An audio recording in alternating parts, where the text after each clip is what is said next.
ಹಾಂ ನನ್ನ ಹೆಸರು ಸಿದ್ಧಗಂಗಾ ಸಿದ್ಧಲಿಂಗ. ಇದ್ಯಾಕೆ ಬಂದ ಇಲ್ಗ? ಇದು ಚಾಮರಾಜನಗರ. ಅಲ್ಲೇ ಸಾಹೇಬ್ರು ಹೇಳ್ತಾವ್ರಲ್ಲ ಇಲ್ಲಿ ಒಂದು ಒಳ್ಳೆ ಆಶ್ರಮಕ್ಕೆ ಸೇರಿಸ್ಬೇಕು ಅಂತವ್ರ. ನೀನು ಅಲ್ಲಿ ಆಶ್ರಮಕ್ಕೆ ಹೋಗು, ಇಲ್ಲೇ ಇರು, ಫೋನ್ ಮಾಡ್ಬಿಡು, ಗಾಡಿ ಮಾಡ್ಬಿಡ್ತೀವಿ ಸರ್. ಅಲ್ಲೇ ಪಕ್ಕದಲ್ಲಿ ಒಬ್ಬರು ಅನಾಥಾಶ್ರಮದವ್ರು ಊಟ ಕೊಡ್ತಾವ್ರ ಅಲ್ಲಿ ಕೊಡ್ತಾರ. ಹೋಗು ಊಟನ ಈಸ್ಕೊ. ಊಟ ಅಲ್ಲಿ ಮುಂದೆ ಹಾಸ್ಪಿಟಲ್ ಹತ್ರ. ನೀರು ಎತ್ಕೊಳ್ಳಿ, ಹಾಫ್ ಲೀಟರ್ ನೀರು ಬಂದ್ರವರು ನೀರು ಎತ್ಕೊಳ್ಳಿ, ಹಾಫ್ ಲೀಟರ್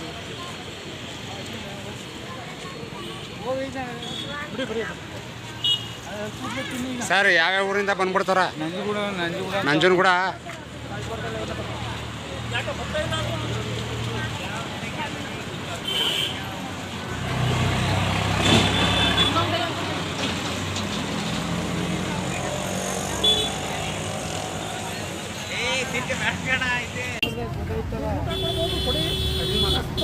ಅನ್ನ ಕೊಡೋದು ನಮ್ಮ ಭಾಗ್ಯ. ಇನ್ನೂ ಸಿಕ್ಕಲ್ಲ.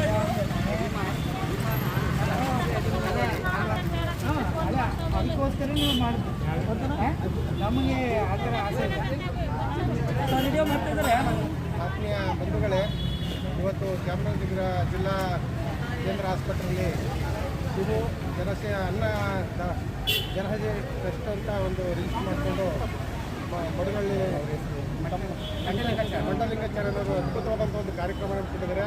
ಹಸಿದವರಿಗೆ ಅನ್ನ ನೀಡ್ತಕ್ಕಂಥ ಈ ಒಂದು ಮಹತ್ ಕಾರ್ಯ ನಿಜಕ್ಕೂ ನಮಗಾದರೂ ಕೂಡ ನೋಡಿ ಸಂತೋಷ ಆಯ್ತು. ಯಾಕೆಂದರೆ ಅತ್ಯಂತ ಕಡು ಬಡತನದಲ್ಲಿ ಜೀವನ ಸಾಕ್ತಕ್ಕಂಥ ಎಷ್ಟೋ ಕಡು ಅದಕ್ಕೆ ಜನಕ್ಕೂ ಕೂಡ ಅನ್ನ ಕೊಡುವಂಥ ಪುಣ್ಯಾತ್ಮ ಅಂತ ತಪ್ಪಾಗಿಲ್ಲ. ಅಂದರೆ ಆ ದಿಕ್ಕಲ್ಲಿ ಒಂದು ಸಮಾಜ ಇವರ ಹಿಂದಿನ ಜೀವನ ಹೇಳಿದ್ರು. ಸರಾಸರಿ ತಿಂಗಳಿಗೊಂದು 30 ರೂಪಾಯಿ ಕುಡಿತೀವಿ ಸರ್. ಆ ಕುಡಿತನ ಇವತ್ತು ನಾನು ಜನಕ್ಕೋಸ್ಕರ ಆ ದುಡ್ಡನ್ನು ಕುಡಿತದಿಂದ ಏನು ಉಳಿತಾಯ ಆಯಿತು ಅಂದರೆ ಜನಕ್ಕೋಸ್ಕರ ಅನ್ನದಾನ ಮಾಡ್ತೀನಿ. ಮತ್ತು ಶಾಲಾ ಶಿಕ್ಷಕ ಮಕ್ಕಳಿಗೆಲ್ಲ ಪಠ್ಯಪುಸ್ತಕಗಳು, ಪೆನ್ನುಗಳನ್ನ ಮತ್ತು ಈ ಥರ ಸಮಾಜ ಸೇವೆಯನ್ನು ತೊಡಗಿಸ್ಕೊಂಡಿದ್ದೀನಿ. ನನ್ನಂಥ ಒಂದು ನಾನೇನು ಬೆಳೆದಂಥ ವ್ಯವಸ್ಥೆ ಮುಂದಿನ ಜನರೇಷನ್ಗೆ ಆಗಬಾರ್ದು ಅಂತ ಏಕೈಕ ಉದ್ದೇಶದಿಂದ ಇವತ್ತು ಹಸಿದವರಿಗೆ ಅನ್ನ ಮತ್ತು ಶಿಕ್ಷಣದ ಪರ ನೀಗಿಸೋ ದಿಕ್ಕಿನಲ್ಲಿ ಮಾನ್ಯರು ವೆಂಕಟಾಚಾರ್ಯರವರು ತುಂಬ ಶ್ರಮ ಪಡ್ತಿದ್ದಾರೆ.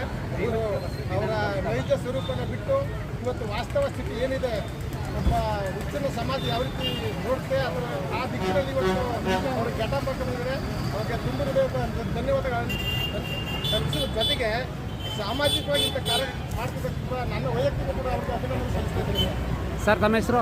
ಬಸವಸ್ಟೇಟ್ ಆಪ್ತಮ್ ನಿರ್ದೇಶಕರು ಚಾಮರಾಜನಗರ. ಓಕೆ ಸರ್, ಧನ್ಯವಾದಗಳು ಸರ್.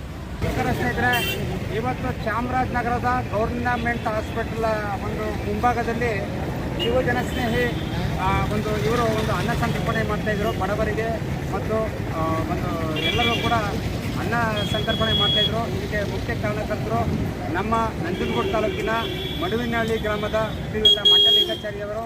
ಇವತ್ತು ಅವರು ಹುಟ್ಟುಹಬ್ಬ. ಈ ಹುಟ್ಟುಹಬ್ಬದ ದಿನದಿಂದ ವಿಶೇಷವಾಗಿ ಅವರ ಒಂದು ಹುಟ್ಟುಹಬ್ಬವನ್ನು ಆಚರಣೆ ಮಾಡ್ಕೋಬೇಕು ಅಂತ ಅವ್ರ ಮನಸ್ಸಲ್ಲಿತ್ತು. ಯಾಕಂದರೆ ಮಾನಸಿಕ ಅಸ್ವಸ್ಥರು ಅಂದರೆ ಹುಚ್ಚರು ಅಂತ ನಾವು ಹೇಳ್ಬಾರ್ದು. ಮಾನಸಿಕ ಅಸ್ವಸ್ಥರನ್ನ ಜನ ಯಾವ ರೀತಿ ಟ್ರೀಟ್ ಮಾಡ್ತಾರೆ, ಯಾವ ರೀತಿ ನೋಡ್ಕೊತಾರೆ ಅಂತಕ್ಕಂಥದ್ದನ್ನ ತಿಳ್ಕೊಳ್ಳೋದಕ್ಕೋಸ್ಕರ ಸ್ವತಃ ಅದೇ ಗೆಟಪ್ಪಲ್ಲಿ ಬಂದಿದ್ದಾರೆ. ಹಾಗಾಗಿ ಭಗವಂತ ಹಸಿದವ್ರಿಗೆ ಅನ್ನ ನೀಡ್ತಕ್ಕಂಥದ್ದು ಆ ಪರಮಾತ್ಮನ ಮೆಚ್ಚುವಂಥ ಕಾಯಕ.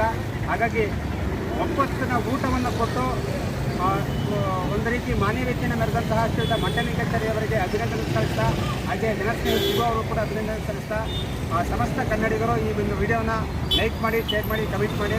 ಗಡಿನಾಡು ಎಮರ್ಜೆನ್ಸಿ ನ್ಯೂಸ್ ಚಾನಲ್ನಲ್ಲಿ ಮಂಡಲಿಂಗಾಚಾರ್ಯ ಮತ್ತೊಮ್ಮೆ ಹುಟ್ಟುಹಬ್ಬದ ಆತ್ಮೀಯ ಶುಭಾಶಯಗಳು.